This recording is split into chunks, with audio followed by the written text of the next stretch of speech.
안녕하십니까, 러너앤바입니다. 저는 매달 700km에 가까운 거리를 달리면서 매일 그리고 최대한 꾸준히 여러분들에게 러닝 팁을 전해드리고 있는 러너입니다. 오늘은 정말 많은 댓글 그리고 정말 많은 질문들이 들어오는 것, 바로 오늘처럼 추운 날씨에도 뛰어도 될까요? 오늘 날씨에 인터벌 훈련하는 거 괜찮을까요? 이 질문은 겨울마다 가장 많이 반복되는 러너들의 가장 근본적인 고민입니다.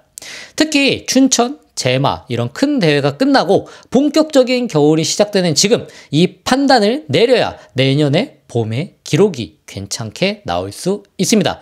겨울 훈련을 하다가 부상을 당하느냐, 아니면 부상 없이 근력을 쌓아서 봄에 기록을 내느냐. 그래서 오늘 아주 실질적인, 실전적인 기준을 만들어 드려보도록 하겠습니다. 물론 제가 드리는 이 기준은 절대적이진 않습니다.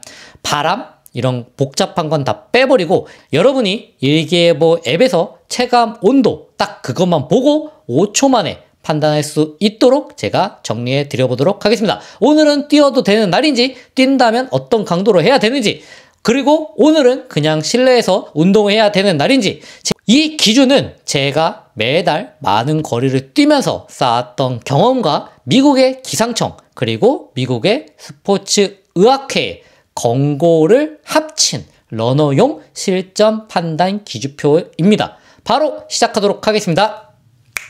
네, 첫 번째, 제가 지금 얘기 드리는 거는 체감 기온입니다. 그걸 꼭 명심하셔야 되고요. 먼저 첫 번째, 체감 온도 0에서 영하 5도입니다. 이 구간은 겨울 러닝의 시작이라고 할 수 있습니다. 오늘 새벽에 대략 체감 기온이 영하 4도, 영하 5도 정도가 되었는데요. 많은 분들이 영하라는 말만 듣고 겁을 먹습니다. 사실 체감 영하 5도까지는 우리가 훈련에서 성과를 낼 수 있는 마지노선에 가깝다고 저는 생각합니다.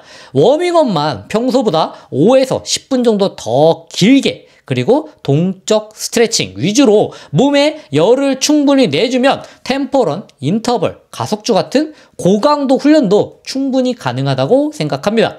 저도 매년 12월 그리고 1월 초 이 구간에 스피드 훈련을 미리 마무리해 놓는 편입니다.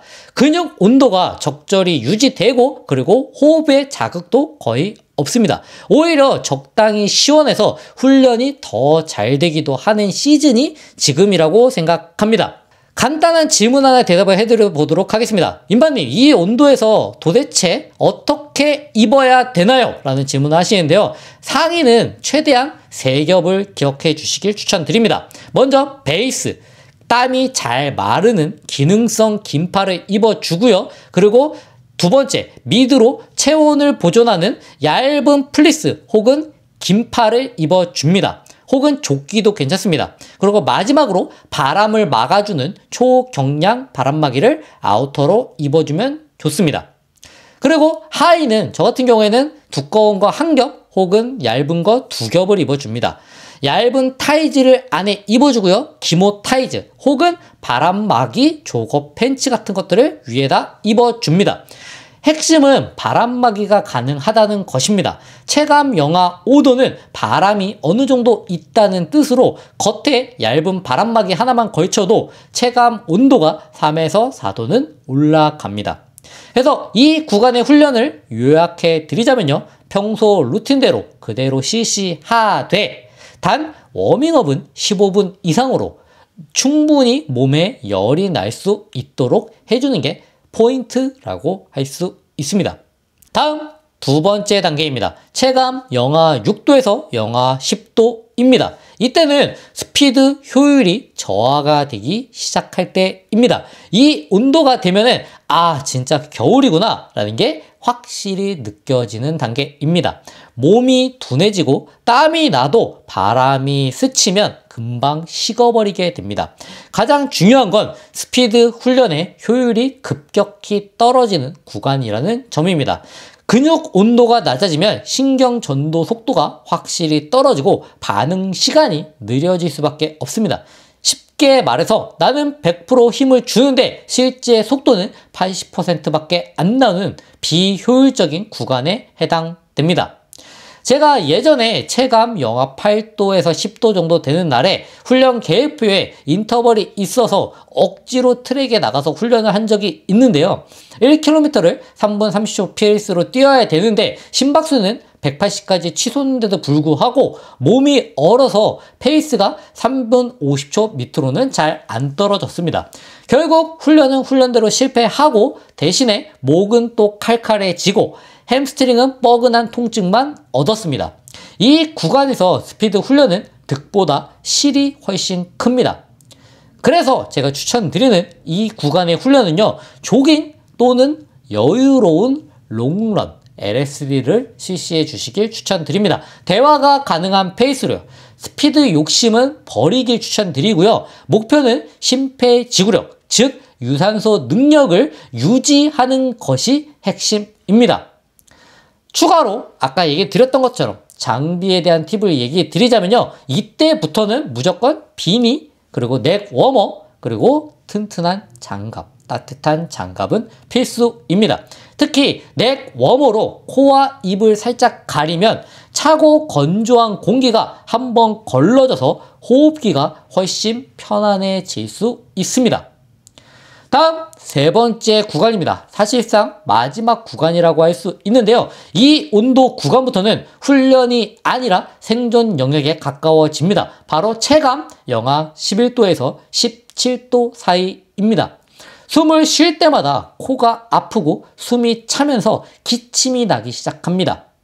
미국 스포츠 의학회 기준으로도 영하 10도 이하에서는 기관지 자극과 수축 위험이 급격하게 증가한다고 합니다. 하지만 호흡기보다 더 중요한 건, 더 위험한 건 바로 근육과 힘줄입니다. 이 온도에서는 우리 몸의 조직들이 고무줄처럼 늘어나지 않고 유연성을 잃어버리게 됩니다. 그리고 딱딱하게 굳어버립니다. 이때 조금이라도 속도를 내거나 발을 잘못 디디면 근육 파열, 아킬레스 건염, 족저근막염 같은 부상으로 직결된다고 할 수 있습니다.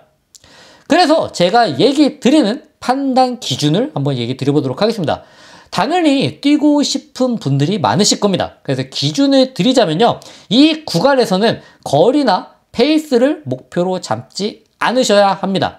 다만 시간을 목표로 잡으시고 오늘은 10km 5분 페이스로 뛰어야지, 이거는 추천하지 않습니다. 오늘은 그냥 40분만 천천히 뛰면서 몸을 풀고 와야지 하는 정도는 괜찮을 거라고 생각합니다. 그래서 이 구간의 훈련은요, 아주 느린 회복 조깅, 페이스는 욕심 절대 내지 않고요. 그리고 길이도 30분에서 60분을 넘지 않습니다. 스트라이드도 생략하는 것이 좋다고 생각합니다. 목표는요, 달리기의 감각을 잃지 않는 선에서 몸을 움직여만 주는 것입니다. 조금이라도 무릎, 발목, 햄스트링이 뻣뻣하거나 이상이 느껴지면은 즉시 종료해 주시는 걸 추천드립니다. 그리고 마지막 네 번째, 체감 기온 영하 18도 이하에서는 무조건 실외 훈련은 중단합니다. 편하게 얘기 드리자면은 그냥 기온이 영하 10도 이하라면, 체감 굳이 따지지 않더라도 영하 10도 이하라면은 저는 추천드리지 않습니다. 여기는 더 설명할 것도 없습니다. 저도 이 온도에서는 절대 밖에서 뛰지 않습니다. 이건 러닝이 아니라 위험한 행위에 가깝습니다. 호흡기 손상, 관절 및 힘줄의 부상, 그리고 신발의 미드솔이 얼어서 쿠셔닝 기능의 상실, 이 모든 것들이 겹쳐서 오게 되는 최악의 상황입니다.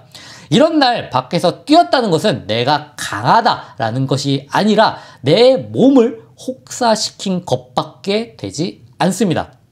하지만 이런 날 쉰다고 기록이 떨어질까요? 절대 아닙니다. 오히려 대체 훈련으로 부족한 것을 보강할 수 있는 최고의 기회입니다. 제가 실제로 체감온도 영하 18도 이하에서 제가 갖고 있는 루틴, 이것들을 얘기 드려보고자 합니다. 첫 번째, 트레드밀을 저는 추천드립니다. 밖에서 하지 못했던 스피드 훈련을 오히려 이런 날 할 수 있는 것입니다. 다만 너무 길게는 해주지 않습니다.